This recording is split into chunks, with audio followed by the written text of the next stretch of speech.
maybe that at some point, either somebody from the Woods Gang or somebody, probably not from the Puddin Gang, but the Dirty Dozen acquired.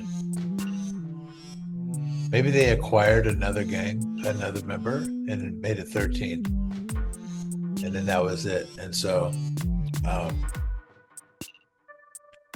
maybe that's what happened. Or the 13 you get once you do an aggravated robbery or whatever. So um, I guess that would count as the 13th thing. Then you get a 13 tattoo. That wouldn't really make sense. It would, if you're called the Dirty Dozen, but then you get 13 people. Maybe you change your name from the Dirty Dozen. You're no longer the Dirty Dozen. The point was to show that the 13 tattoo predates the 1944 one. And what we've learned is that emerged from probably a group of 12 dudes who took on a 13th member. And that symbolized, the end. No more members after that. Again, we got to consider, it didn't say what race these guys are. Maybe they're Italian. Maybe it symbolized, they realized, okay, we got 12. And then the 13 is an M. It's for mafia or, familia, or whatever, some sense of, that, or marijuana.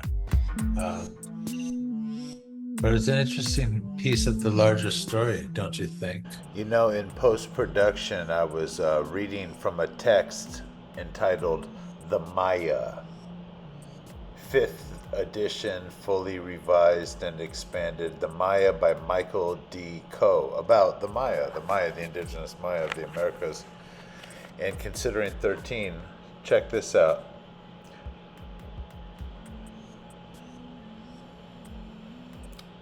Check this out.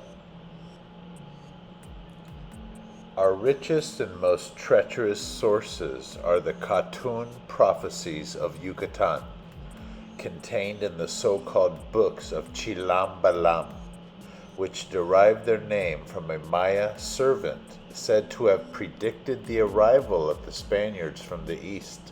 The history which they contain is based upon the short count, a cycle of 13 Katuns. 13.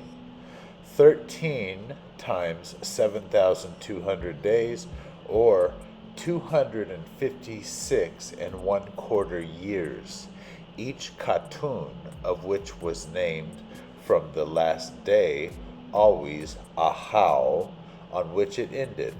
Unfortunately, the post-classic Maya thought in purely cyclic terms, so that if certain events had happened in a Katun 13, Ahau, they would recur in the next of the same name. The result is that prophecy and history are almost inextricably entwined in these documents that sometimes read like divine revelation. One such history, for example, begins, and I quote, "This is the record of how the one and only God, the 13 gods, the 8,000 gods descended, according to the words of the priests, prophets, Chilambalam, Ashupam, Napuktum, the priest Nahalpech, and Akalchit. Then was interpreted the command to them, the measured words which were given to them." So we see here, and again that's from Coe, the Maya, we see that the 13 is prophetic and ancient and significant at many, many levels.